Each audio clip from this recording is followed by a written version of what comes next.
o Sérgio Mendonça, que é economista do projeto Recontaí, para o Sérgio fazer uma análise, né, do que representa esses números. Então, havia aqui perguntado para o Sérgio se existe, para mim, uma contradição, e para ele aqui avaliar, porque a Caixa, na pandemia agora, a Caixa se consolida como banco social, banco público, né? Atendendo milhões de brasileiros, como já disse, desamparados aí pela crise social e econômica. A Caixa também prova que tem um patrimônio humano sem igual.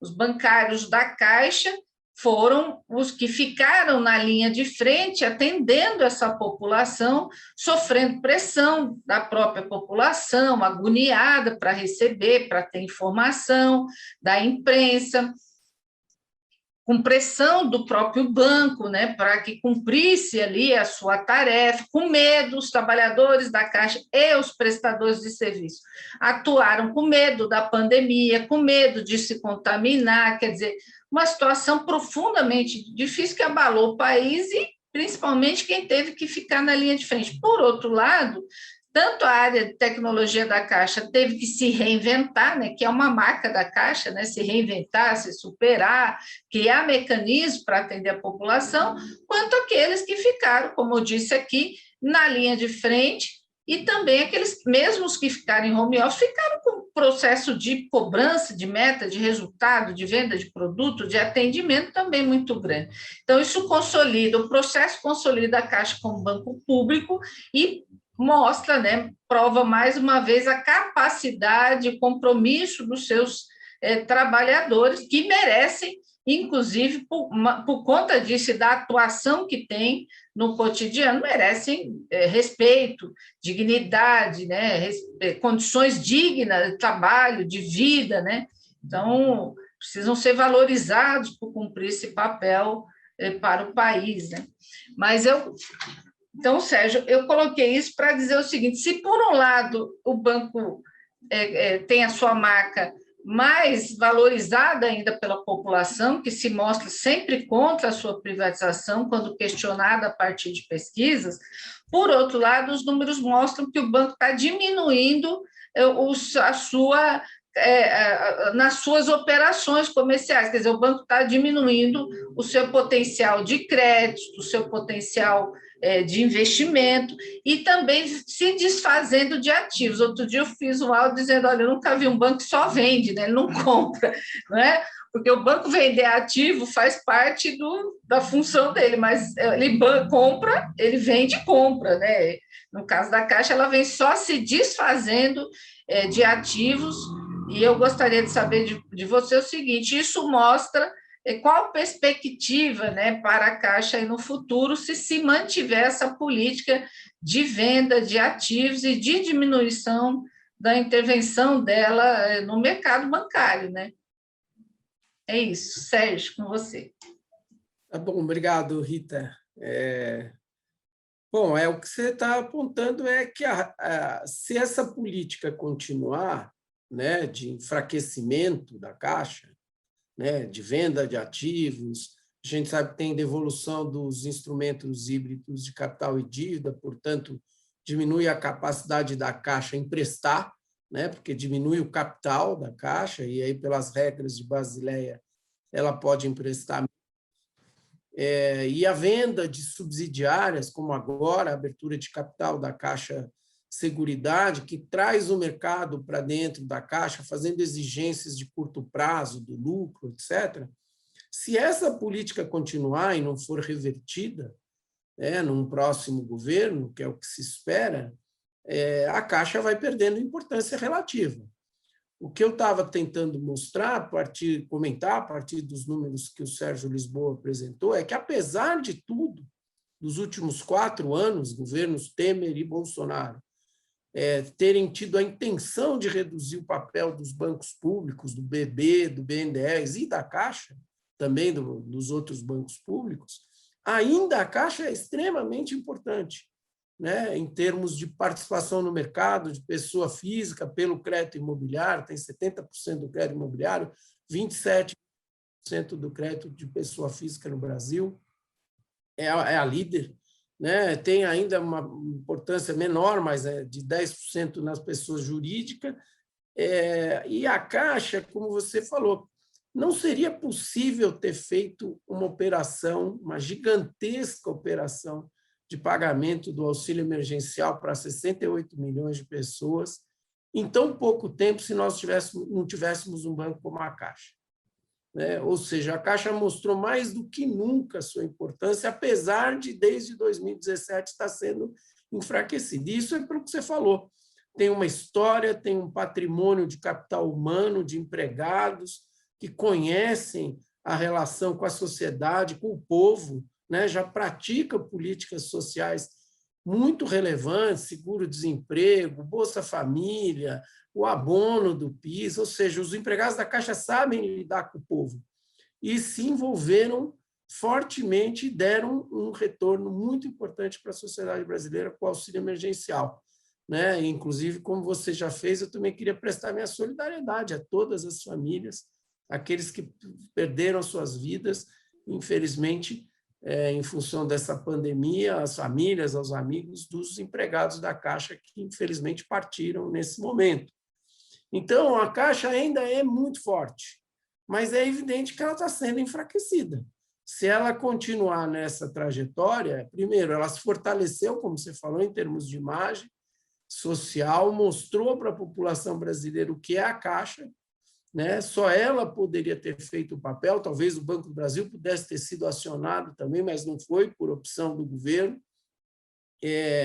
E ela se fortalece nessa saída da pandemia em 2021. O crédito imobiliário volta a crescer, em função até da queda da taxa de juros, e é fundamental você compor num banco como esse linhas rentáveis e não rentáveis. Eu sempre me assusto, e aí quero caminhar até para terminar a minha intervenção, sempre me assusto quando algum gestor de banco público fica batendo bumbo e comemorando altíssima rentabilidade e altíssimo lucro de um banco público. Não faz nenhum sentido isso.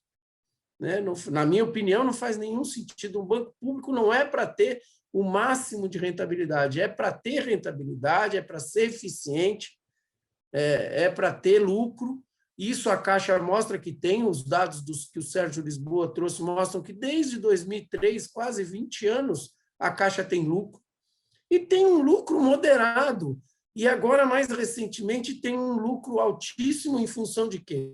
De descapitalização, de venda de ativos, de enfraquecimento do banco no longo prazo. Ou seja, se for uma família, ela está vendendo patrimônio, está vendendo imóvel, que hoje rende aluguel, para lá na frente, para hoje gastar um monte, porque vendeu o imóvel, lá na frente não tem a renda do aluguel. Né? Eu acho que é uma analogia que vale para essa política que estão fazendo com a Caixa. Então, dá altíssimos lucros, propagandeia esses altíssimos lucros, mas que não fazem nenhum sentido, no meu ponto de vista, para um banco público. É importante ter lucro, é importante ser eficiente, mas é importante ter um lucro adequado à missão da Caixa, que é uma missão voltada para as políticas sociais.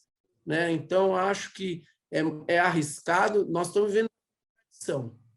Né? De um lado, a Caixa se fortaleceu, sua imagem se fortaleceu, e, de outro, os dois últimos governos, Temer e Bolsonaro, vêm enfraquecendo intencionalmente a Caixa, vendendo seus ativos, abrindo o capital das suas subsidiárias e, provavelmente, tentando vender outras linhas rentáveis, aí, gestão de recursos, loterias, mais para frente. Então, acho que essa contradição só vai ser sanada, muito provavelmente, na virada do governo.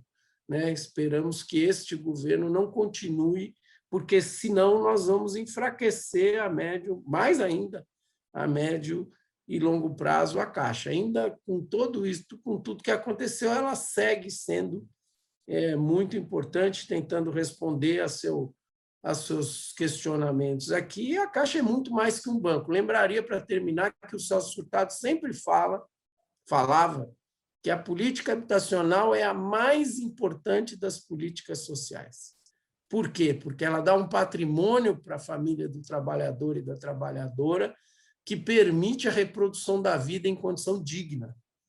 E a Caixa é o instrumento da política habitacional no Brasil, né? A Caixa e o FGTS responderam aí por 20%, quase 20% das residências que hoje existem no Brasil, financiaram quase 20% das residências que existem no Brasil, o que mostra a sua importância. Então, esses números aí, bater bumbo para um lucro recorde à base de venda de ativos não me parece ser a melhor das conclusões sobre os dados que foram apresentados aqui, Rita, mas fico à disposição se a gente quiser comentar outros números e, mais uma vez, agradeço.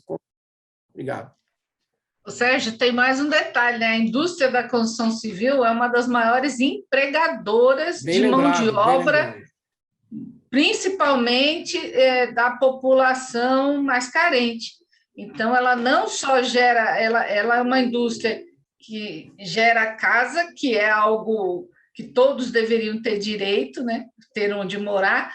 Por outro lado, ela é uma grande geradora de empregos, então é uma área estratégica, né? Quando se pensa, além do que, né, o Brasil tem uma carência, né? Você tem milhões de brasileiros sem ter onde morar. Então, o Brasil tem uma carência de habitação para a população e, ao mesmo tempo, hoje, mais do que nunca, uma carência de empregos. Então, é uma área estratégica do ponto de vista do desenvolvimento, né? Para melhorar a qualidade de vida das pessoas.